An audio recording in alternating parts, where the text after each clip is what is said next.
আমি জাহিদুল ইসলাম রবিন।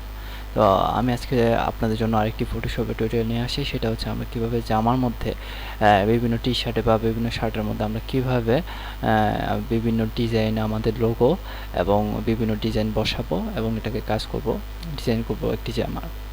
তো আমরা চলুন, আমি দেখতে পাচ্ছেন এখানে দুটো ক্যারেক্টার এনে রেখেছি, একটা ছেলে একটা মেয়ে।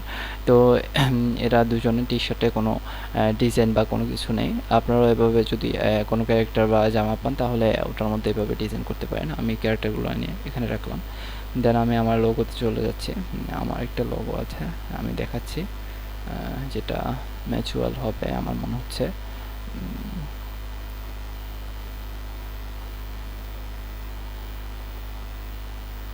এই লোগোটাকে আমি এখানে ড্রপ করলাম।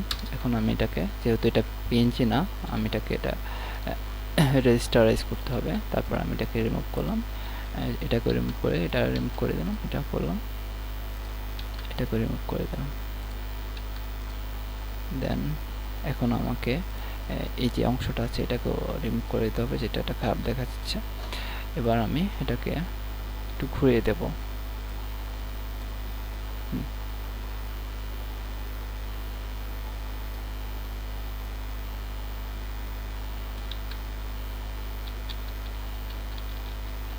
আমি এখান থেকে দিলাম।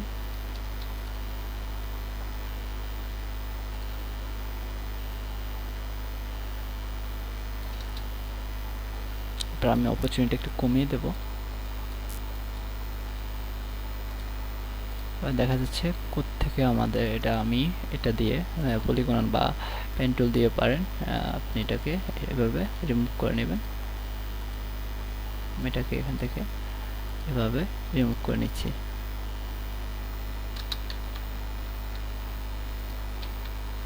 রিমুভ করে দিলাম। আর কোথাও যদি থাকে সেটাও আপনি রিমুভ করে দেবেন। যেমন এখানে একটু বাইরে হয়ে গেছে, আমি এটাকে সরি সিলেক্ট হয়নি, রিমুভ করে দিলাম। এবার আমি এটাকে কালারটাকে একটু বাড়িয়ে দিলাম, করে দিলাম। দেন আমি এটাকে এখানে বিভেল লাইটে দেব। হ্যাঁ, মোটামুটি আমার কালার ম্যাচ হয়ে গেল, দেখতে পাচ্ছেন এখানে ম্যাচ করে ফেলছে অলরেডি। তো আমি যদি হালকা একটু কমিয়ে দিই তাহলে আর একটু ভালো দেখা যাবে মনে হচ্ছে। হয়ে গেল।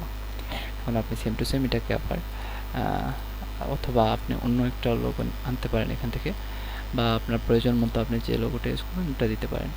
আমি এখানে ছেলের ইয়েটার মধ্যে আমি একটা মেয়ের আমার একটা কার্টুন তৈরি করা আছে আগে। কার্টুনটা কোথায় কোথায় যেন রেখেছিলাম, আচ্ছা ওটা পাচ্ছি না।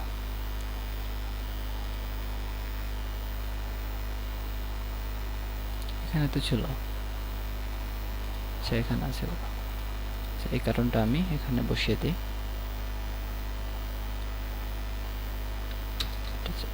যদি পিএনজিতে কাজ করে আর কি, এটা হবে না।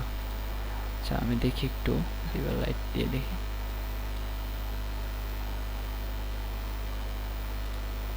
আগে ট্রাফিন করে দেখি,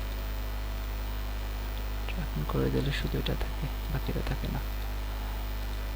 যাই হোক, এটা দিয়ে হবে না যেহেতু এটা ব্যাকগ্রাউন্ড শট চলে আসে। আমি আরেকটা করতে হবে। আমি এখানে অনেকটা ইউজ করতে পারি, যেমন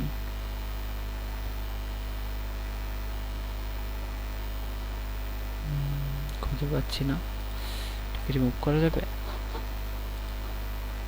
ট্রাই করে দেখি।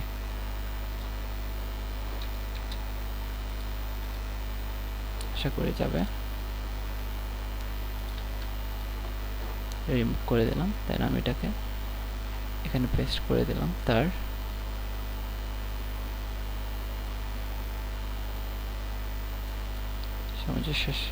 সামঞ্জস্যতার সাথে মিল করতে হবে। আচ্ছা দেন আমি এটাকে এখান থেকে এটা কেটে দিলাম।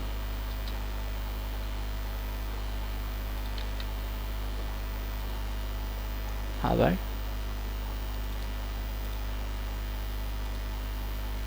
এখান থেকে এটাকে কেটে দিলাম। অনেকটা মিলে গেল। এবার আমি এটাকে আবার সেম টু সেম বিভার লাইটে করে দেব। লাইটে দেওয়ার পরে একটু বেশি ইনফ্লো হয়ে গেছে। দেখলেন আমি খুব সহজে আমার টি শার্টের কালার বিভিন্ন লোগো আবার বিভিন্ন টেক্সটও যোগ করতে পারবো, বিভিন্ন জিনিস আমরা এখানে বসাতে পারবো, আমরা টি শার্টে দিতে পারবো।